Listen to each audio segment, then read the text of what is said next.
আসলে আমি আন্তরিকভাবে দুঃখিত। আপনাদের যে কমেন্টস গুলো এগুলো আমি উল্টো দিক থেকে দেখতে পাচ্ছিলাম, এজন্য আগের লাইভটি কেটে নতুন ভাবে আমি আবার লাইভে ঢুকেছি। এবার একটু আমাকে জানান যে আমাকে আমার ক্যামেরার পজিশন ঠিক আছে কিনা, ঠিকঠাক মতো আমাকে শুনতে পাওয়া যাচ্ছে কিনা। যদি সব ঠিক থাকে তাহলে আমরা শুরু করব। ট্রু টিপস লিখেছেন নাও ওকে, হাসান জনি লিখেছেন এখন ঠিক আছে, মহসিনা জামিল লিখেছেন নাও এভরিথিং ইজ অলরাইট, পুষ্প চৌধুরী নাও ওকে। আশা করছি এবার সব ঠিক আছে।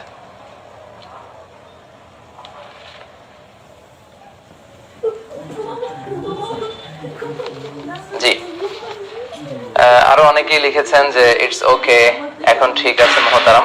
তো তাহলে আমরা শুরু করি। বিসমিল্লাহ ওয়াসসালাতু ওয়াসসালামু আলা রাসূলিল্লাহ ওয়া বা'দ। কাছে কিংবা দূরে, বাংলাদেশ থেকে কিংবা পৃথিবীর যে কোনো প্রান্ত থেকে যারাই আজকের এই লাইভ প্রোগ্রামটি দেখছেন, আপনাদের সবাইকে জানাচ্ছি আন্তরিক শুভেচ্ছা এবং অভিনন্দন। আহলান ওয়া সাহলান ওয়া মারহাবান বিকুম ফি হাদাল লিকা আত-তাইয়্যিব। আশা করছি আপনারা সবাই ভালো আছেন, সুস্থ আছেন এবং সব সময় কামনা করি যে আল্লাহ তাআলা আপনাদেরকে ভালো রাখুক, সুস্থ রাখুক এবং ঈমানের সাথে রাখুক। সম্মানিত সুধী, গত 2 দিন আগে আমি আমার এই মিজানুর রহমান আজহারি এই পেজটিতে আপনাদেরকে জানিয়েছিলাম যে আপনাদের জীবন ঘনিষ্ঠ কিছু প্রশ্ন নিয়ে প্রশ্নোত্তর পর্বের মতো একটি লাইভ আমি করব। সেই সুবাদে বেসিক্যালি আজকে ঠিক সন্ধ্যা 6টার মধ্যে আমরা এই লাইভে এসেছি। তো আশা করছি যে অনেক জায়গা থেকে আপনারা যুক্ত হচ্ছেন এবং আমরা যে সমস্ত বিষয় নিয়ে আজকে কথা বলবো এগুলো থেকে আমরা সকলেই উপকৃত হব ইনশাআল্লাহ। সম্মানিত সুধী, আপনারা যারা লাইভ দেখছেন, আপনাদের লাইভের এই ভিডিওটির নিচে নিশ্চয়ই শেয়ার নামে একটি বাটন রয়েছে। আপনারা কাইন্ডলি সে শেয়ার বাটনে ক্লিক করবেন, ফলে এখনই লাইভটি শেয়ার হয়ে যাবে আর আপনাদের সাথে যুক্ত যে বন্ধু বান্ধবরা আছে সবাই এখনই এই লাইভটি দেখতে পারবে আর কি ইনশাআল্লাহ। তো আমি সবাইকে অনুরোধ করব আপনারা কাইন্ডলি এখনই শুরু থেকেই লাইভটি যদি শেয়ার দিয়ে রাখেন তাহলে ইনস্ট্যান্ট সবাই লাইভটি দেখতে পারবে এবং কারো কোনো জীবন জিজ্ঞাসামূলক প্রশ্ন থাকলে এখনই তারা করতে পারবে। সম্মানিত সুধী, আজকে বেসিক্যালি আমি আপনাদের কিছু প্রশ্নের উত্তর দেওয়ার চেষ্টা করব ইসলামিক পার্সপেক্টিভ থেকে, কারণ আমার এই পেজে অনেক প্রশ্ন আসে আপনাদের কাছ থেকে। অনেক দিনই ভাই এবং বোনেরা প্রশ্ন করে থাকেন, তো আসলে সব প্রশ্ন টাইপ করে অন টাইমে আনসার করা সম্ভব হয় না, ফলে আমরা মাঝে মাঝে লাইভে আসার চেষ্টা করি এবং সেগুলোর আনসার করার চেষ্টা করি। তো আমার ইনবক্সে জমা হয়ে থাকা প্রশ্নগুলোকে আগে প্রায়োরিটি দিয়ে সেগুলোর আনসার করব এবং শেষের দিকে যারা আপনারা এই লাইভের এই কমেন্টসে প্রশ্ন করবেন আপনাদের সেই প্রশ্নগুলোরও উত্তর দেওয়ার চেষ্টা করব। আমি অনেক কমেন্টস দেখতে পাচ্ছি এবং এগুলো খুব দ্রুতই মানে স্ক্রল আপ হয়ে যাচ্ছে, উপরের দিকে চলে যাচ্ছে, ফলে এগুলো আসলে আপনাদেরকে এভাবে পড়ে শোনানোর সুযোগ হচ্ছে না। তো আমরা শুরুতে কিছু ভূমিকা কথা বলবো, প্রাথমিক কথা, তারপরে আমার ইনবক্সে জমা থাকা যেই প্রশ্নগুলো এসেছিল সেগুলো নিয়ে আমরা উত্তর দেওয়ার চেষ্টা করব এবং সবশেষে আপনাদের প্রশ্নগুলোর উত্তর দেওয়ার চেষ্টা করব ইনশাআল্লাহ তাআলা। ইতিমধ্যে প্রায় 500 জন আমাদের এই লাইভ প্রোগ্রামটিতে যুক্ত হয়েছেন। আমি আবারও বলছি, আপনারা শেয়ার বাটনে ক্লিক করে সবাইকে যুক্ত করে নিন।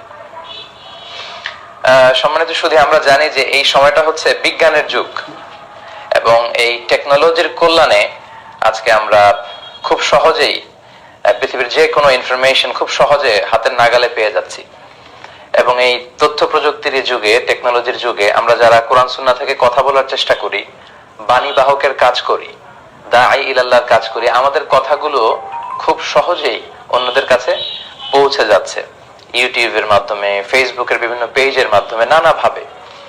তো এক্ষেত্রে সবচেয়ে গুরুত্বপূর্ণ যে ভূমিকা যারা রাখছে আমাদের পাশাপাশি তারা হচ্ছে ইউটিউব চ্যানেলের ওনার যারা আছে।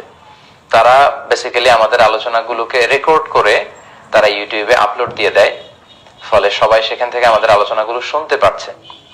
এবং আমি অবাক হয়েছি, আমি কিছুদিন আগে মক্কাতে ছিলাম, হজে গিয়েছিলাম। আপনারা জানেন যে সৌদি আরবিয়াতে প্রায় 25-30 লক্ষ বাংলাদেশি থাকে। তো ওনারা সবাই বলছিলেন যে আপনাকে আমরা চিনি ইউটিউবের মাধ্যমে। আমি সৌদি আরবের বিভিন্ন শহরে বিভিন্ন প্রোগ্রাম অ্যাটেন্ড করেছিলাম, মক্কাতে, তায়েফে, জম্মুমে, মদিনাতে, জেদ্দাতে। তো সব ভাইদের একই কথা যে আপনাদের আলোচনাগুলো আমরা ইউটিউবে শুনি। এবং সৌদি আরব ছাড়াও পৃথিবীর অন্যান্য দেশে যখন আমরা যাই তারাও এই কথা বলে, ইউরোপ থেকে, আমেরিকা থেকে, এশিয়ার বিভিন্ন দেশ থেকে সবার একই কথা যে আমরা ইউটিউবে অবসর সময় আপনাদের লেকচারগুলো শুনি। তো সম্মানিত ভাই এবং বোনেরা, এটা কিন্তু ভেরি স্ট্রং একটা প্ল্যাটফর্ম। বর্তমান সময়ে ইউটিউবের মধ্য দিয়ে কিন্তু আমরা আমাদের এই কথাগুলো ছড়িয়ে দিতে পারছি। তো সেক্ষেত্রে আমাদের পাশাপাশি যারা এই কাজটার আঞ্জাম দিয়ে থাকেন তারা হচ্ছেন আমাদের ইউটিউব চ্যানেলের ওনার ভাইয়েরা। অনেকে আমাকে বলে থাকে যে হুজুর আপনার পার্সোনাল কোনো ইউটিউব চ্যানেল আছে কিনা। আমি সবসময় বলি যে আমার পার্সোনাল কোনো ইউটিউব চ্যানেল নেই। বিভিন্ন ইউটিউব চ্যানেলের ভাইয়েরা তারা আমাদের আলোচনাগুলো রেকর্ড করে ছড়িয়ে দেয়। তো আমরা যেমনি দাওয়াতি কাজ করে সওয়াব পাচ্ছি, আল্লাহর পক্ষ থেকে নিঃসন্দেহে আমরা প্রতিদান পাবো। ইউটিউব চ্যানেলের ওনার যারা আপনারা আছেন, যারা এই কথাগুলোকে ছড়িয়ে দেওয়ার ক্ষেত্রে সহযোগিতা করছেন, নিঃসন্দেহে আপনারাও আল্লাহর কাছে জাযা খায়ের পাবেন নিঃসন্দেহে, যদি এটা ইখলাসের সাথে সুন্দরভাবে আপনারা যদি সুচারু রূপে এটাকে আঞ্জাম দিতে পারেন। কিন্তু দুঃখজনক হলেও সত্য, ইদানিং কালে ইউটিউব আমরা যখন দেখি তখন দেখা যায় যে আমাদের আলোচনাগুলোর এমন কিছু অদ্ভুত টাইটেল দেয়া হয় যেগুলো আসলে আমাদের সাথে মানানসই নয়। অনেক সময় দেখা যায় যে এমন ওয়াজ পুরাই মাথা গরম, তারপর এই ওয়াজ শুনে কান্না না আসলে এমবি ফেরত দেয়া হবে, এই ধরনের অদ্ভুত বিদঘুটে টাইপের কিছু কথা বলা হয় যেগুলোর সাথে আমাদের যায় না। তার চেয়ে দুঃখজনক হচ্ছে আমাদের ইউটিউব চ্যানেলের অনেক ভাইরা আমাদের ছবির সাথে অনেক নারীদের ছবি জুড়ে দেয়। কখনো তারা হেজাব পরিহিতা নারীদের ছবি, কখনো চেহারা খোলা আছে এরকম সুন্দরী নারীদের ছবি তারা জুড়ে দেয়, যেটা কিন্তু ইসলামিক দৃষ্টিকোণ থেকে একটা বড় ধরনের গর্হিত কাজ। এটা কিন্তু কবিরা গুনাহ যে আপনারা যেখানে আমি হয়তো কোরআন থেকে তাফসির করলাম, সে তাফসিরের টপিক আপনি না দিয়ে আপনি বিদঘুটে টপিক দিলেন কিংবা নারীর ছবি জুড়ে দিলেন। তো এটা কিন্তু মোটেও কাম্য না। আমি বিভিন্ন ইউটিউব চ্যানেলের যে সমস্ত বোনরা আপনারা আমার লাইভ দেখছেন, আমি সবাইকে খুব সিরিয়াসলি বলছি যে আপনারা এগুলো বন্ধ। আমাদের অদ্ভুত টাইটেল দেয়া বন্ধ। বিষয়টি নিয়ে আমি কথা বলেছিলাম, আমাদের এই বিষয় লোকজন সেগুলো দেখে উপকৃত হবে। অবশ্যই নারীদের ছবি দিয়ে আপনাদেরকে বন্ধ করতে হবে। আমি খুব স্ট্রিক্টলি আজকের এই লাইভ প্রোগ্রামে আপনাদেরকে জানিয়ে দিচ্ছি, যে সমস্ত ইউটিউব চ্যানেলের ভাইরা আমার ছবির সাথে নারীদের ছবি দিয়েছেন কভারে, আপনাদেরকে 7 দিনের সময় আমি দিচ্ছি। এই 7 দিনের মধ্যে অবশ্যই এই ছবিগুলোকে আপনারা ডিলিট করে ফেলবেন। আমি ইউটিউবে ঘেটে দেখেছি প্রায় 60টা চ্যানেল করে তারা, তারপর বাংলা ওয়াজ, তারপর এইচডি ওয়াজ TV, Islamic media center, Bangla ওয়াজ official site, Sylhet BD TV, ইসলামের আলো 24 বিডি, এই 7টা চ্যানেলের নাম আমি সরাসরি উল্লেখ করলাম। তারা নারীদের ছবি দিয়ে আলোচনার কখন করবেন না। যদি আপনি লাইভে থাকেন আমার সাথে ফোন করবেন না, 1 ঘন্টা পরে ফোন করবেন, রিসিভ করা হবে আপনার ফোন, অসুবিধা নেই। তো এই 7টা চ্যানেল তারা নারীদের ছবি দিয়েছেন। প্রিয় ভাইয়েরা, এগুলো আপনারা বন্ধ করুন। আপনারা 7 দিনের মধ্যে এই ছবিগুলোকে তুলে ফেলবেন। যেই 7টা চ্যানেলের কথা আমি উল্লেখ করলাম তারা 7 দিনের মধ্যে অবশ্যই ছবিগুলো তুলে ফেলবেন। তা না হলে কিন্তু আমি আমার পেজে আপনাদের ব্যাপারে লোকজনদেরকে জানাবো যে আপনাদের চ্যানেলকে যেন তারা আনসাবস্ক্রাইব করে। শুধু এখানেই না, প্রয়োজন হলে মাহফিলে মাহফিলে আমি উল্লেখ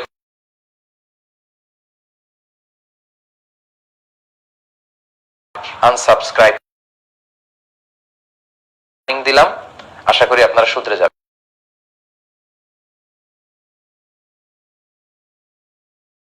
আমার ইনবক্সে থাকা প্রশ্নগুলোর উত্তর করব, পরে আপনাদের উত্তর করবো ইনশাআল্লাহ। আর নিচে যারা শেয়ার বাটন দেখতে পাচ্ছেন, শেয়ারে ক্লিক করে এখনই সবাইকে যুক্ত করে নিন। প্রায় 900 জন মানুষ ইতিমধ্যেই আমাদের সাথে যুক্ত হয়েছে। আমার একটা অ্যাপোলজি আছে আপনাদের কাছে। আপনারা সবাই আসলে ভালোবাসা থেকে হোক, জানার আগ্রহ থেকে হোক, অনেক ইনবক্স করেন আমার এই পেজে, এবং আমি দেখেছি অন অ্যান অ্যাভারেজ প্রতিদিন 100 থেকে 150টির মতো SMS আমার এখানে আসে, মাঝে মাঝে 200-র মতো মেসেজ প্রতিদিন আসে। তো আসলে এত মেসেজের উত্তর করা আমাদের পক্ষে সম্ভব হয় না। আমি এই মাসে মালয়েশিয়া থেকে এসেছি। আপনারা জানেন যে আমি এখনো শিক্ষার্থী, আমি পিএইচডি ডিগ্রি নিচ্ছি মালয়েশিয়া থেকে। তো সেখানে আমাদেরকে রিসার্চের কাজে ব্যস্ত থাকতে হয়। তো যখন সুযোগ হয় আমরা প্রশ্নগুলোর আনসার করার চেষ্টা করি, কিন্তু এত এত মেসেজ আসে যে আমাদের অন্যান্য কাজের ফাঁকে সবগুলো মেসেজের উত্তর করা আমাদের পক্ষে সম্ভব হয় না। তো এই বিষয়টি আপনারা একটু ক্ষমা সুন্দর দৃষ্টিতে দেখবেন, ইহসানের সাথে দেখবেন। জানি আপনাদের ভালো লাগা থেকে, ভালোবাসা থেকে বা ইসলামের ব্যাপারে জানবার আগ্রহ নিয়েই মূলত আপনারা প্রশ্ন করেন, কিন্তু আমাদেরও কিছু সীমাবদ্ধতা আছে, লিমিটেশনস আছে। এগুলো যদি আপনারা একটু খেয়াল করেন, এহসানের সাথে দেখেন, আমাদের জন্য অনেক ভালো হয়। পাশাপাশি ইদানিংকালে আমি অনেক মা বাবার কাছ থেকে, মানে প্যারেন্টস যারা আছে, অভিভাবকদের কাছ থেকে অনেক অনেক প্রশ্ন পাই। তারা তাদের ছেলে মেয়েদেরকে মানুষ করার ব্যাপারে খুব উদ্বিগ্ন। ওনারা আবেগ ঘন অনেক মেসেজ আমাকে দেন এবং বলেন যে হুজুর, আমার ছেলেকে আমি কিভাবে মানুষ করব, কোথায় পড়াবো। অনেকে এরকমও বলেন যে হুজুর, আমার ছেলেকে আপনার মতো বানাতে চাই, আপনি কোথায় পড়েছেন, আপনার ইন ডিটেল আমাকে জানান। তো আপনাদের ছেলে মেয়ে আমাদের মতো কেন, আমাদেরকেও তারা ছাড়িয়ে যাবে, তাদের ক্যারিয়ার আরো অনেক ব্রাইট হবে, আমরা দোয়া করি। তো সেক্ষেত্রে আমার ক্যারিয়ার নিয়ে অনেকে আমাকে ফোন দিচ্ছেন, ফোন দেওয়ার কারণে লাইভের আলোচনাটাতে অনেক ডিস্টার্ব হয়ে যাচ্ছে। তো মেহরবানি করে এখন কেউ ফোন দিবেন না, 1 ঘন্টা পরে ফোন দিলে ফোনগুলো রিসিভ করা হবে ইনশাআল্লাহ। তো অনেকে বলে যে আমি কোথায় পড়েছি। আমি পড়াশোনা করেছি দারুন নাজাত সিদ্দিকিয়া কামিল মাদ্রাসায়, তারপরে পড়েছি আল আজহার ইউনিভার্সিটি থেকে ব্যাচেলর করেছি মিশরে, এবং ইন্টারন্যাশনাল ইসলামিক ইউনিভার্সিটি মালয়েশিয়া থেকে মাস্টার্স এমফিল করে এখন পিএইচডি তে আছে। তো আপনার ছেলেকে যে আমি যেখানে পড়েছি ওখানেই পড়াতে হবে নট নেসেসারি। আরো অনেক প্রতিষ্ঠান আছে, সেগুলোতে আপনারা পড়াতে পারেন। ছেলে মেয়েদেরকে কোথায় দিতে হবে জিজ্ঞেস করলে আমি সাধারণত দারুন নাজাতের কথা বলি, তামিরুল মিল্লাতের কথা বলি, টঙ্গী শাখা, মীর হাজারিবাগ শাখা, কিংবা জামিয়া কাসিমিয়া নরসিংদীতে যে মাদ্রাসাটি আছে সেটির কথা বলি। উত্তরাতে তানজিমুল উম্মাহ আছে, ভালো একটি প্রতিষ্ঠান, সেখানে দেওয়া যেতে পারে। লালমাটিয়াতে এভারোজ ইন্টারন্যাশনাল আছে, ইংলিশ মিডিয়ামের একটি মাদ্রাসা, তো সেখানে আবার খরচ খুব বেশি। তো এই প্রতিষ্ঠানগুলোর কথা আমরা বলি। আসলে আমরা যে প্রতিষ্ঠানে পড়েছি সেগুলোতেই পড়াতে হবে এমনটা নয়। আপনি যে লোকেশনে থাকেন, যে এলাকাতে থাকেন, সে এলাকার যে ভালো ভালো প্রতিষ্ঠানগুলো আছে, সে ভালো প্রতিষ্ঠানগুলোতে আপনারা দিতে পারেন। আসলে বিষয় হচ্ছে ছোটবেলা থেকে খুব সচেতন ভাবে আবুল কালাম আজাদ ভাই, আপনি রেগুলার ফোন দিয়ে যাচ্ছেন, মানে কন্টিনিউয়াস, আমি বারবার কেটে দিচ্ছি, আপনি পরে ফোন দিবেন মেহরবানি করে। তো আপনি যে লোকেশনে আছেন সেই লোকেশনের যে ভালো প্রতিষ্ঠান, সেখানে দিলেই চলবে। আর ছোটবেলা থেকে একটু সচেতন ভাবে ছেলেকে মানুষ করতে হবে, এবং ছেলের মধ্যে স্পিরিটটা আনতে হবে যে তোমাকে মুক্ত স্বাধীন চিন্তা নিয়ে পড়াশোনা করতে হবে। ভালো কথা, জ্ঞানের কথা, কল্যাণের কথা যেখানেই পাও সেখান থেকে তোমাকে কালেক্ট করতে হবে। আল হিকমাতু দাল্লাতুল মুমিন ফাহাইসু ওয়াজাদা ফাহু আহাক্কু বিহা। তো যেখানেই মানুষ হিকমা, কল্যাণ, উইজডমের, জ্ঞানের কথা পাবে সেখান থেকে মানুষ গ্রহণ করবে। তো এইভাবে যদি ছোটবেলা থেকে আপনারা ছেলে মেয়েদেরকে মানুষ করতে পারেন, এবং ঘরে কিন্তু একটা পড়াশোনার পরিবেশ রাখতে হবে, তখন দেখা যাবে যে ঠিকই ফ্যামিলি থেকে সে শিখছে, প্রতিষ্ঠান থেকে শিখছে, এভাবে সে একজন আলোকিত মানুষ হবে। তো আপনাদের ছেলে মেয়েরা শিক্ষিত হোক, সুশিক্ষিত হোক, আপনাদের মুখ উজ্জ্বল করুক, দেশের কল্যাণ বয়ে নিয়ে আসুক, তারা দেশপ্রেমিক হোক, এবং তারা খুব ব্রাইট ক্যারিয়ার করুক, আমরা সেই কামনাই করছি। 958 জন ইতিমধ্যে দেখছেন এটা। আপনাদেরকে আবারও বলছি, যারা দেখছেন তারা শেয়ার বাটনে ক্লিক করে অন্যদেরকেও এখনই লাইভে যুক্ত করে নিন। অনেকে আমাকে এসএমএস করেছেন, বিভিন্ন জিনিস জানতে চেয়েছেন, তো যেগুলো টাইপ করে আপনাদেরকে জানানোর সুযোগ হয়নি, ওইরকম কিছু প্রশ্ন দিয়ে আমি আজকে শুরু করছি। আশা করছি আপনারা সবাই উপকৃত হবেন। তো আমরা চলে যাই সরাসরি কিউএ সেশনে। একজন ভাই প্রশ্ন করেছেন যে দাদার আগে বাবা মারা গেলে নাতিরা দাদার সম্পদের মালিক হবে কিনা। এরকম ঘটনা কিন্তু অনেক সময় ঘটে থাকে। দাদার আগে মারা গিয়েছে বাবা, ছোট ছোট নাতি নাতনি আছে, তারা সম্পদ পাবে কিনা। আচ্ছা, শরিয়া পার্সপেক্টিভ থেকে কথা হচ্ছে না, দাদার আগে বাবা মারা গেলে নাতি নাতনিরা সম্পদ পাবে না। কেন পাবে না? কারণ দাদার কাছ থেকে তো বাবা পাবে, নাতি পাবে না। নাতি তো সেকেন্ড স্টেজে, ফার্স্ট স্টেজ এখানে আপনাকে কনসিডার করতে হবে। মানে দাদার কাছ থেকে পাবে বাবা, চাচা, ওনারা, কিন্তু নাতিরা পাবে না। কিন্তু কখনো এরকম হতে পারে যে দাদার আগে বাবা মারা গিয়েছে, এখন যে নাতিরা আছে তারা খুবই অসহায়, ইয়াতীম, টাকা পয়সা নেই। তো তখন দাদা যেটা করতে পারে, দাদা ওয়াসিয়াত করতে পারে, ওয়াসিয়া যেটাকে উইল বলে। 1/3, 1/3 সর্বোচ্চ, বা তার কম, কিন্তু তার বেশি করা যাবে না, ওয়াসিয়াত করা যায়। সেক্ষেত্রে যারা ওয়ারাসা, বাই ডিফল্ট উত্তরাধিকার সম্পদের মালিক হবে, তাদের ব্যাপারে ওয়াসিয়াত করা যায় না। বরং যারা ওয়ারাসা নয় তাদের ব্যাপারে ওয়াসিয়াত করা যাবে। তো 1/3 আসুলুস ওয়াসুলুসু কাসীর, 1/3 তো অনেক। তো এটা চাইলে দাদা করতে পারেন, কিন্তু দাদার আগেই যদি বাবা মরে যায় নাতিরা পাবে না। তবে হ্যাঁ, নাতিরা আসবা হিসেবে পেতে পারে যদি চাচা না থাকে, মানে ওই দাদার মাত্র একটাই সন্তান ছিল, সে মারা যাওয়ার পরে শুধু নাতিরা আছে, তখন নাতিরা পাবে। কিন্তু যদি চাচা থাকে তাদের, তাহলে নাতি নাতনিরা সম্পদ পাবে না। তো সেক্ষেত্রে অনেকে বলে ইসলামের তো এটা ইনসাফপূর্ণ বিধান হচ্ছে না। তো সেক্ষেত্রে ইসলাম ইনসাফের যে রাস্তাটা খোলা রেখেছে সেটা হচ্ছে ওয়াসিয়াত করা যেতে পারে 1/3। দাদা চাইলে নাতি নাতনিকে সর্বোচ্চ 1/3 দিতে পারে। সাহস সিজদার বিধান জানতে চেয়েছেন, আচ্ছা আমি আপনাদের এগুলোকে আমি পরে বলবো ইনশাআল্লাহ। সাজদাতুস সাহু। আচ্ছা, এরপর একজন প্রশ্ন করেছেন ইমাম মাহাদির আবির্ভাব নিয়ে কিছু বলুন। আল মাহদি আল মুনতাজার, আমরা ওনার অপেক্ষায় আছি, উনি আসবেন, আমরা এটা বিশ্বাস করি। কিন্তু ইদানিং কালে খুব বেশি শোনা যায় যে ইমাম মাহাদি হয়তো এ সালেই চলে আসবে বা 19 সালে আসবে, কেউ বলছে 2025-এর মধ্যে আসবে, কেউ বলছেন যে কিয়ামত চলেই আসলো। এ জাতীয় যে কথাগুলো বলা হয় এগুলোর আসলে কোনো ভিত্তি নেই। কারণ কিয়ামত কখন হবে লা ইয়ালামুহা ইল্লাল্লাহ, আল্লাহ ছাড়া কেউ জানে না। সো যারা এগুলো বলে এগুলো তাদের ব্যক্তিগত অবজারভেশন, ব্যক্তিগত কথা। আমরা জানি না ইমাম মাহদি কবে আসবে। তবে হ্যাঁ, কিয়ামতের যে ছোট ছোট আলামত আছে, the minor signs of the day of judgement, কিয়ামতের ছোট্ট আলামতগুলো, এই আলামতগুলোর বেশিরভাগই কিন্তু প্রকাশিত হয়েছে। তো এই জন্য অনেকেই ভাবছেন যে ইমাম মাহাদির আগমন হয়তো কাছাকাছি। হ্যাঁ, সেটা হতে পারে, সেটা হতে পারে। কিন্তু 18 সালেই আসবে, 19 সালেই আসবে, 25 সালেই আসবে, মাযহাব নিয়ে বড় দ্বন্দ্ব, কিছু বলবেন? আচ্ছা, মাযহাব ঠিক না, কারণ এগুলো আল্লাহ ছাড়া কেউ জানে না। সবচেয়ে দুঃখজনক হচ্ছে অনেক ইয়াংদের মধ্যে আমি এই ফ্রাস্ট্রেশনে এর ব্যাপারটা দেখি। বলে যে হুজুর ইমাম মাহাদি তো চলে আসবে, 25 সালের মধ্যে আসতেছে, কিয়ামত তো হয়ে যাবে। তো এই কথাগুলো যারা বলেন, এই কথাগুলো কিন্তু যুবকদেরকে অনেককে কর্মবিমুখ করে ফেলছে। মানে অনেকে বলছে যে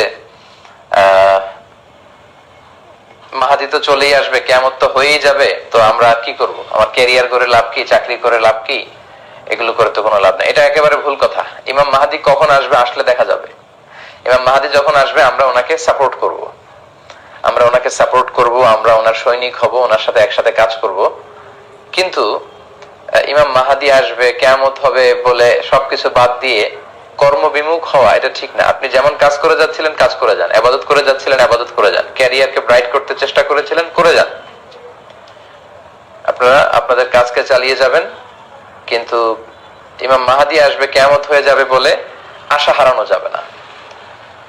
কিন্তু অনেকের মাঝেই কিন্তু এই বিষয়টা দেখা যায় যে 25 সালে আসবে, 26 সালে আসবে, এরকম কথা বলা হয়। এটা আসলে যারা বলেন তাদের ব্যক্তিগত অবজারভেশন, সুনির্দিষ্টভাবে কোরআন সুন্নাহয় কবে আসবে এক্স্যাক্টলি কিছু বলা হয়নি। তিরমিজির বর্ণনা বিষ্ণু ইসলাম বলেছেন ইয়ামলিকু সাবা আসিনিন ফিল আরদ, ইমাম মাহদি যখন পৃথিবীতে আসবে তিনি 7 বছর পৃথিবীতে রাজত্ব করবেন। এবং বিষ্ণু বলেছেন ইউআতিউ ইসমুহু ইসমি ওয়া ইসমু আবিহি ইসমু আবি, বিষ্ণু বলেছেন যে আমার নামে হবে মাহাদির নাম, আমার বাবার নামে হবে মাহাদির বাবার নাম। মনে রাখবেন মাহাদি, মাহাদি কিন্তু ওনার নাম নয়। মাহাদি মানে হেদায়েত প্রাপ্ত, গাইডেড একজন মানুষ। তো ওনার নাম হবে বিশ্বনবীর নামে নাম। হতে পারে বিশ্বনবীর নাম ছিল মুহাম্মদ সাল্লাল্লাহু আলাইহি ওয়াসাল্লাম, তো হতে পারে ওনার নাম হবে মুহাম্মদ। বিশ্বনবীর নাম যে শুধু মুহাম্মদ এমনটা কিন্তু নয়। বিশ্বনবীর নাম আছে আহমদ, বিশ্বনবীর নাম আছে হাশির, আকিব, আবুল কাসেম, তাহা, ইয়াসিন, মুজাম্মিল। তো কোন নাম নিয়ে যে উনি আসবে এটা আমরা জানি না। তবে বিষ্ণু বলেছেন আমার নামে হবে ইমাম মাহাদির নাম। বিষ্ণুবীর কোন একটা নাম হয়তো ইমাম মাহাদির থাকবে। আচ্ছা, তারপর বিষ্ণু ইসলাম এটাও বলেছেন আজরাল জাবহা ওয়া আকনাল আনফ, ইমাম মাহাদির ললাটটা হবে প্রশস্ত, প্রশস্ত ললাট হবে ইমাম মাহাদির। এবং আকনাল আনফ, টল নোজ হবে, প্রমিনেন্ট নোজ, খুব উঁচু নাক হবে ইমাম মাহাদির। প্রশস্ত ললাট, উঁচু নাক। আল মাহদি মিন ইতরাতি, আবু দাউদের আরেক বর্ণনা বিষ্ণু বললেন ইমাম মাহাদি আমার বংশের হবে, হাশমি খানদানের হবে, কুরাইশি হবে, মিন ওয়ালদি ফাতেমা, ফাতেমা রাদিয়াল্লাহু তাআলা আনহার যে বংশের ধারাক্রম ওনার বংশে আসবে ইমাম মাহাদি। ইয়াখরুজু মিন নাহিয়াতিল মাশরিক, উনি প্রাচ্য থেকে আসবেন, উনি পাশ্চাত্য থেকে আসবেন না। ইমাম মাহদি তিনি কিন্তু ইউরোপ, আমেরিকা, অস্ট্রেলিয়া থেকে আসবেন না, উনি আসবেন হচ্ছে প্রাচ্যের কোন একটা দেশ থেকে। ইয়ামলাউল আরদা কিসতান ওয়া আদলা। আবু দাউদের আরেক বর্ণনায় বলা হয়েছে যে তিনি পৃথিবীতে যখন আসবেন তখন 7 বছরের শাসনামলে উনি পৃথিবীকে ন্যায়, নীতি, সাম্য, ভ্রাতৃত্ব, ইনসাফ আর জাস্টিস দিয়ে পরিপূর্ণ করবেন। অবশ্য কোনো কোনো বর্ণনায় পাওয়া যায় উনি 8 বছর থাকবেন, কোনো বর্ণনায় পাওয়া যায় 9 বছর থাকবেন, তবে 7 বছর যে থাকবেন এই মতামতটা বেশি শক্তিশালী। তো এই হচ্ছে ইমাম মাহাদির ব্যাপারে সংক্ষিপ্ত পরিচিতি। যিনি প্রশ্ন করেছেন, ভাইয়ের প্রশ্নের উত্তর আমরা এতটুকু বলবো। তবে ইমাম মাহাদি চলে এসেছেন, চলে আসবেন 2 বছর পরে, কিয়ামত হয়ে যাবে, এ নিয়ে হতাশ হওয়ার কোনো কারণ নেই। কারণ এই কথাগুলো অনেক যুবকদেরকে কিন্তু হতাশ করে দিচ্ছে, তারা কর্মবিমুখ হয়ে যাচ্ছে। বরং এমনটা না করে আপনাদের যে এনথিউসিজম, আপনাদের কর্মস্পৃহা, উম্মাকে সামনের দিকে এগিয়ে নিয়ে যাওয়ার জন্য আপনাদের যে কর্মতৎপরতা, আপনাদের প্রাণঢালা উচ্ছ্বাস, জীবন শক্তি, এগুলোকে কাজে লাগাতে হবে। ইমাম মাহাদি যখন আসবে তখন আমরা দেখব, তখন আমরাই সবাই কথা বলবো ইমাম মাহাদির ব্যাপারে এবং ওনাকে আমরা সাপোর্ট করবো ইনশাআল্লাহ। আশা করি প্রিয় ভাই উত্তর পেয়েছেন। আরেকজন প্রশ্ন করেছিলেন, পুরুষরা কি আঙ্গুলে আংটি পরতে পারবে? আসলে জুয়েলারি, অর্নামেন্টস এগুলো নারীদের জন্য, পুরুষদের জন্য নয়। তবে হ্যাঁ, পুরুষদের আংটির বিষয়টা ভিন্ন। পুরুষরা চাইলে আংটি পরতে পারবে। কোন হাতে পরবে? তারা ডান হাতে পরবে। বিষ্ণু সাল্লাল্লাহু আলাইহি ওয়াসাল্লাম ডান হাতে আংটি পরেছেন। কারণ রাসূল সাল্লাল্লাহু আলাইহি ওয়াসাল্লাম ইয়ালবাস খাতাম মিন ফিদ্দা, রাসূল সাল্লাল্লাহু আলাইহি ওয়াসাল্লাম রূপার আংটি পরতেন। রূপার আংটি রাসূল সাল্লাল্লাহু আলাইহি ওয়াসাল্লাম পরতেন। ফি ইয়ামিনিহি, ওনার ডান হাতে পরতেন। আর ওয়াকানা ফাসসুহু মিনাল হাবাশা, আর রূপার আংটির মধ্যে তিনি হাবাশা মানে বর্তমান ইথিওপিয়ার থেকে আনা একটা পাথর তিনি বসিয়েছিলেন। তাহলে রূপার আংটি পরতেন ডান হাতে। শামাইলে তিরমিজিতে এগুলো এসেছে। আর পাথরটা ছিল হাবাশি পাথর। তো সেই পাথরের মধ্যে আবার বিষ্ণু সাল্লাল্লাহু আলাইহি ওয়াসাল্লাম মুহাম্মদ রাসূলুল্লাহ লিখিয়েছিলেন। সব সময় আংটি পরতেন না বিষ্ণু সাল্লাল্লাহু আলাইহি ওয়াসাল্লাম, মাঝে মাঝে পরতেন। তবে আমরা অনেকে অনেক নিয়ত করে অনেক পাথর বসাই, সোলাইমানি পাথর, আকিক পাথর, সাফায়ের পাথর, এটা সেটা না। কোনো নিয়ত করে পাথর বসানো যাবে না, এগুলো ইসলামের মধ্যে নেই, এগুলো বিদআত। এগুলো আস্তে আস্তে শিরকের দিকে নিয়ে যাবে। কারণ পাথর কিছু করতে পারে না। ছবি তোলা হারাম কিনা আমরা বলবো ইনশাআল্লাহ। মুর্শিদ আলী প্রশ্ন করেছেন, আমরা বলবো মুর্শিদ সাহেব। তো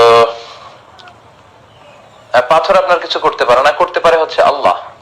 ইযা সাআলতা ফাসআলিল্লাহ, বিপদে পড়লে চাবে তো আল্লাহর কাছে চাও। ওয়া ইযা ইসতাআনতা ফাসতাঈন বিল্লাহ, সাহায্য চাইবে তো আল্লাহর কাছে সাহায্য চাও। তো কোন নিয়তে পাথর বসানো যাবে না। বিষ্ণু সাল্লাল্লাহু আলাইহি ওয়াসাল্লাম মাঝে মাঝে এটা পড়তেন, সব সময় পড়তেন না। কেন পড়তেন? সাহাবারা এসে বললেন, রাসূলুল্লাহ আপনি যে অনারব বাদশাদের কাছে ইসলামের চিঠি পাঠাবেন, রাসূল সাল্লাল্লাহু আলাইহি ওয়াসাল্লাম চিঠি পাঠাতেন, দাওয়াত দিতেন, ইসলামের সুশীতল বাণী গ্রহণ করার দাওয়াত দিতেন। তো সাহাবারা বলল যে অনারব বাদশারা ওই চিঠি গ্রহণ করে না যে চিঠির নিচে চিঠির প্রেরক সিগনেচার না দেয় কিংবা সিল না দেয়। তো বিষ্ণুনবী তো সিগনেচার দিতে জানতেন না, কারণ বিষ্ণুনবী ছিলেন আন-নবী আল উম্মি, নিরক্ষর নবী। বিষ্ণুনবীর কোনো অক্ষর জ্ঞান ছিল না। আলিফ বা তা সা, কোনটারে জিম বলে কোনটারে হা বলে উনি বুঝতেন না। কোনটাকে ওয়াহিদ, ইসনাইন, সালাসা, 1 2 3 কিভাবে লেখা থাকলে ওটা পড়তেও জানতেন না। উনি নিরক্ষর ছিলেন।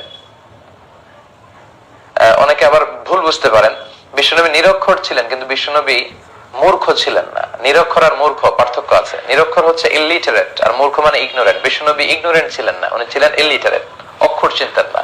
Written word was kind of mystery to him. লিখিত কোনো জিনিস রাসূল সাল্লাল্লাহু আলাইহি ওয়াসাল্লামের কাছে এটা একটা রহস্যের মতো ছিল, উনি পড়তেই জানতেন না। কেন জানতেন না? আল্লাহ ওনাকে শেখাননি। বিষ্ণুনবী যদি লিখতে জানতেন, পড়তে জানতেন, তাহলে কাফির মুশরিকরা আরো বেশি করে বলার সুযোগ পেয়ে যেত যে মুহাম্মদ যে কোরআনের আল্লাহর পাঠানো নয়, সে নিজে লিখেছে, নিজে বানিয়ে। লেখাপড়াই শিখান নাই ওনাকে, অক্ষর জ্ঞান শিখান নাই। এবং কোন কবিতাও বিশ্বনবী পড়তে পারতেন না, জানতেন না। ওমা আল্লামনাহু শি'রা ওয়া মা ইয়ানবাগী লাহ, আমি আপনাকে কবিতা শিখাইনি। আর কবিতা শিখানো এটা শোভনীয় নয় আপনার জন্য। যদি বিশ্বনবী কাব্য প্রতিভা যদি ওনার মধ্যে থাকতো, তাহলে সবাই বলতো যে এই কোরআনের কথা, ওয়াদ-দুহা ওয়াল-লাইলি ইযা সাজা মা ওয়াদ্দাআকা রাব্বুকা মা ক্বালা, এই যে মিলানো কথাগুলো, এগুলো মুহাম্মদের বানানো, এগুলো আল্লাহর কথা নয়। এই জন্য টেস্ট টিউব বেবি, আচ্ছা সময় পেলে আমরা বলবো টেস্ট টিউব।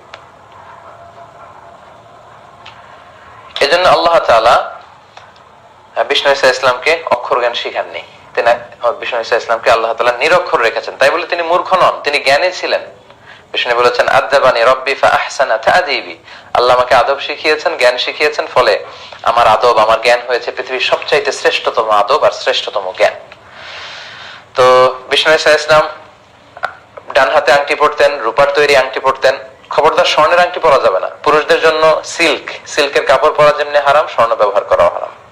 ডান হাতে পড়তেন, রূপার আংটি পড়তেন, সেখানে লেখা ছিল মুহাম্মদ রাসূলুল্লাহ। তো তিনি যখন চিঠি পাঠাতেন অমুসলিম বাদশাদের কাছে, তিনি লিখতেন সালামুন আলা মান ইত্তাবা আল হুদা আসলিম তাসলাম। চিঠিগুলো লিখে নিচে এরকম সিল দিয়ে দিতেন। বিশ্বনবীর ইন্তেকালের পরে এই আংটিটা খলিফা হিসেবে আবু বকর পায়, এবং আবু বকর রাদিয়াল্লাহু তাআলা আনহু উনি এটা ব্যবহার করতেন। 1-1.5 বছর পরে উনি যখন ইন্তেকাল করলেন, ওমরে ফারুক খলিফা হয়ে আসলেন, উনি এই আংটিটা ব্যবহার করতেন, প্রায় 10 বছর ব্যবহার করেছেন। এরপরে ওনার পরে যখন উসমান যুন নূরাইন, সাইয়েদনা উসমান রাদিয়াল্লাহু তাআলা আনহু যখন খলিফা হলেন, তিনি সেই আংটিটা পেয়েছিলেন খলিফা হিসেবে। কিন্তু তিনি কোন একটা কুয়ার পাশে, খুব সম্ভবত বীর ওয়ারিসার পাশে, একজনের সাথে একটা ডিলিংস করার সময় ওনার আঙ্গুল ফসকে আল্লাহ রাসূলের সেই বরকতের আংটিটা কুয়ার মধ্যে পড়ে যায়, এবং ওনার সময় থেকেই কিন্তু ফিতনা গজিয়ে ওঠে। মুসলিম বিশ্বে নানা ধরনের ফিতনা, নানা ধরনের হত্যাকাণ্ড, মারামারি শুরু হয়। আল্লাহু আ'লাম, আল্লাহ ভালো জানে, হতে পারে বিশ্বনবীর ওই আংটিটা ওখানে আল্লাহ মানে একটা কুদরতি ভাবেই সেটা পড়ে গিয়েছে, এবং তখন থেকে ওনার সময় থেকে কিন্তু ফিতনা দানা বেঁধে উঠেছে। তো পুরুষরা আঙ্গুলে আংটি দিতে পারবে কিনা এই প্রশ্নের উত্তরে তো আমরা বললাম যে ডান হাতে দিবে। যেহেতু বিশ্বনবী ডানপন্থী ছিলেন, ডান দিক দিয়ে কাজ করা পছন্দ করতেন। কানা রাসূলুল্লাহ সাল্লাল্লাহু আলাইহি ওয়াসাল্লাম ইউহিব্বু তায়াম্মুনা ফি শানিহি কুল্লিহি ফি তারাজ্জুলিহি তানাউলিহি, জুতা পরার সময় ডান পা ঢোকাতেন আগে, চুল আঁচড়ানোর সময় ডান দিক থেকে আঁচড়াতেন, মুসাফা করলে আগে ডান দিক থেকে, খাদ্য বিতরণ করলে আগে ডান দিক থেকে। তো সেজন্য সম্মানের হাত হচ্ছে ডান হাত, ডান হাতে আপনারা পরবেন আংটি, রূপার আংটি। আশা করি বুঝতে পেরেছেন। এরপর এক ভাই প্রশ্ন করেছেন ক্বাবলাল জুমা ও বাদাল জুমা কত রাকাত? প্রতি সপ্তাহেই আমাদেরকে সালাত আদায় করতে হয়, জুমার সালাত।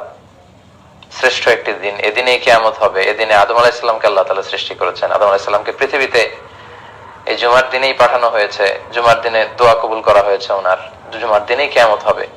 তো এই জুমার দিনে আমাদের 2 রাকাত ফরজ সালাত পড়তে হয়, বা ওয়াজিব যেটাকে আমরা বলি। তো এর আগে পরে কতটুকু সালাত পড়তে হয়, এটা ছিল ভাইয়ের প্রশ্ন। আমরা প্রশ্নের উত্তর দিচ্ছি। 1200 জন ইতিমধ্যে আমাদের সাথে যুক্ত হয়েছেন। আমি আপনাদেরকে বলবো, যারা দেখছেন তারা শেয়ার বাটনে ক্লিক করে এখনই অন্যান্যদেরকেও আমাদের লাইভ প্রোগ্রামে যুক্ত করে নিতে পারেন। তো জুমার সালাতের আগে কয় রাকাত, পরে কয় রাকাত? জুমার সালাতের আগে হচ্ছে 2 রাকাত। বিশুদ্ধ মত অনুযায়ী, সুন্নাহসম্মত যে মত, সেটা হচ্ছে জুমার সালাতের আগে আপনি 2 রাকাত পড়বেন। মসজিদে ঢুকেই 2 রাকাত পড়তে হয়, এটা পড়বেন। ওটা পরে যদি আরো সময় পান আপনি আরো পড়বেন, অর্থাৎ ইমাম সাহেব খুতবা দেওয়ার আগ পর্যন্ত আপনি 2 করে মা কুদ্দিরা লাকা মা কুদ্দিরা লাহু, আপনার যতটুকু সুযোগ হয়। তার মানে বোঝা গেল জুমার সালাতের আগে ক্বাবলাল জুমা এটা সুনির্ধারিত নয়, এটা অনির্ধারিত। 2 করে যদ্দূর পড়া যায়। আচ্ছা, আর বাদাল জুমার ক্ষেত্রে সহিহ সুন্নাহ যেটা এসেছে 4 রাকাত। বাদাল জুমা আপনি পড়বেন 4 রাকাত যদি মসজিদে পড়েন, আর যদি ঘরে গিয়ে পড়েন তাহলে 2 রাকাত। আল্লাহ রাসূল সাল্লাল্লাহু আলাইহি ওয়াসাল্লাম মসজিদে নববীতে যখন বাদাল জুমা পড়তেন তিনি 4 রাকাত পড়তেন, ঘরে গিয়ে পড়লে 2 রাকাত পড়তেন। তো আশা করি বুঝতে পেরেছেন যে ক্বাবলাল জুমা অনির্ধারিত, 2 করে যদ্দূর পড়া যায়, আর বাদাল জুমা 4 রাকাত, ঘরে পড়লে 2 রাকাত। এরপর একজন প্রশ্ন করেছেন অ্যালকোহল মিশ্রিত পারফিউম ব্যবহার করা যাবে কিনা? আমরা জানি আতর পারফিউম দেয়া সুন্নাহ। তো এই আতর বা পারফিউম অ্যালকোহল মিশ্রিত যেটা, এটা দেয়া যাবে কিনা, এক ভাইয়ের প্রশ্ন। তো অ্যালকোহলের ব্যাপারে কথা হচ্ছে যে অ্যালকোহলকে আরবিতে বলে খামর। এই খামরটা ইটসেলফ হারাম কিনা এটা নিয়ে মতানৈক্য আছে, কিন্তু অ্যালকোহল মদ যেটা বানানো হয় এটা খাওয়া হারাম, এ নিয়ে কোনো মতানৈক্য নাই, এটা একমত সবাই। ইন্নামাল খামরু ওয়াল মাইসিরু ওয়াল আনসাব ওয়াল আজলাম রিজসুম মিন আম। তো এমডি নাজিম উদ্দিন ভাই প্রশ্ন করছে, কল দিচ্ছেন, প্লিজ এখন কল দিবেন না, লাইভের পরে আপনারা কল দিতে পারেন। তো মদ যে খাওয়া হারাম এতে কোনো সন্দেহ নেই, এটা সবাই একমত। কিন্তু মদ যদি গায়ে লাগে, খামর যদি আপনার পাঞ্জাবিতে লাগে, এটা নিয়ে আপনি সালাত আদায় করতে পারবেন কিনা, এটা ইটসেলফ নাজাসাত কিনা, এটা নিয়ে ইখতিলাফ আছে। কেউ কেউ বলেছেন এটা ইটসেলফ নাজাসাত, পাঞ্জাবিতে লাগলে ধুয়ে নামাজ পড়তে হবে, আর কেউ কেউ বলেছেন না, এটা ইটসেলফ নাজাসাত না, জামায় লাগালেও নামাজ পড়া যাবে। যারা জামায় লাগালেও নামাজ পড়া যাবে এটা নাজাসাত না, তাদের মতে অ্যালকোহল মিশ্রিত পারফিউম ব্যবহার করলে সমস্যা নেই। এবং আমরা যতদূর জেনেছি যে অ্যালকোহল মিশ্রিত পারফিউম, এই অ্যালকোহলটা খাওয়ার অ্যালকোহল না, অর্থাৎ ভাত পচিয়ে, তারি পচিয়ে, ডাল পচিয়ে, আঙ্গুরের রস পচিয়ে যে অ্যালকোহল বানানো হয় ওইটা ওই অ্যালকোহল না। এই অ্যালকোহলটা কাইন্ড অফ স্পিরিট, এটা হচ্ছে প্রিজারভেটিভ অ্যালকোহল, কেমিক্যাল টাইপের। এটা আতরটা বা সেন্টটাকে প্রিজার্ভ করার জন্য এটা পারফিউমের সাথে মিশ্রিত করা হয়। আর এটা যখন আপনি স্প্রে করবেন, স্প্রে করার সাথে সাথে আপনার গায়ের মধ্যে যে লাগবে আতরটা আর ওই স্পিরিটটা, অ্যালকোহলটা বাতাসের সাথে মিশে যায়। তো এজন্য অনেক স্কলাররা বলেছেন যে এটা গায়ে দেয়া যাবে এবং গায়ে দিয়ে সালাত পড়লে সালাতের কোনো সমস্যা নেই, সালাত হয়ে যাবে ইনশাল্লাহ। তবে তাকওয়ার বহিঃপ্রকাশ হচ্ছে, অতিরিক্ত তাকওয়ার বহিঃপ্রকাশ হচ্ছে যে আপনি অ্যালকোহল ছাড়া যে পারফিউম এবং আতরগুলো আছে সেগুলো ব্যবহার করেন। কিন্তু ফতোয়া হচ্ছে যে অ্যালকোহল মিশ্রিত যদি আপনি পারফিউম ইউজ করেন এটা হারাম হবে না, এবং এটা দিয়েও গায়ে দিয়েও আপনি সালাত আদায় করতে পারবেন, কারণ এটা হচ্ছে প্রিজারভেটিভ কেমিক্যাল। এটা আতরটাকে সংরক্ষিত করার জন্য খুব অল্প পরিমাণে ইউজ করা হয় এবং এটা গায়ে লাগে না, এটা বাতাসের সাথে মিশে যায়। আশা করি বুঝতে পেরেছেন।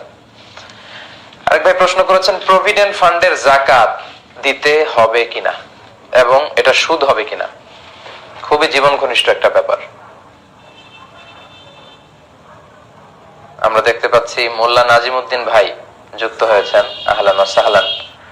1300 জন যুক্ত হয়েছেন। অনেকের ভাই অনেক প্রশ্ন, আজকে সারা রাতও যদি আমরা এই প্রশ্নের উত্তর করি আসলে এগুলো আনসার করে শেষ করা যাবে না। এজন্য একটু ধৈর্যের সাথে থাকতে হবে যে দেখি আমরা কত দূর যেতে পারি। তো এক ভাই প্রশ্ন যে প্রভিডেন্ট ফান্ডের যাকাত। সম্মানিত শ্রোতা মণ্ডলী, আপনারা জানেন যে যারা গভর্নমেন্ট জব করে তাদের বাধ্যতা কালো কলমের ব্যাপারে কিছু বলবেন? হ্যাঁ, বলবো ইনশাআল্লাহ।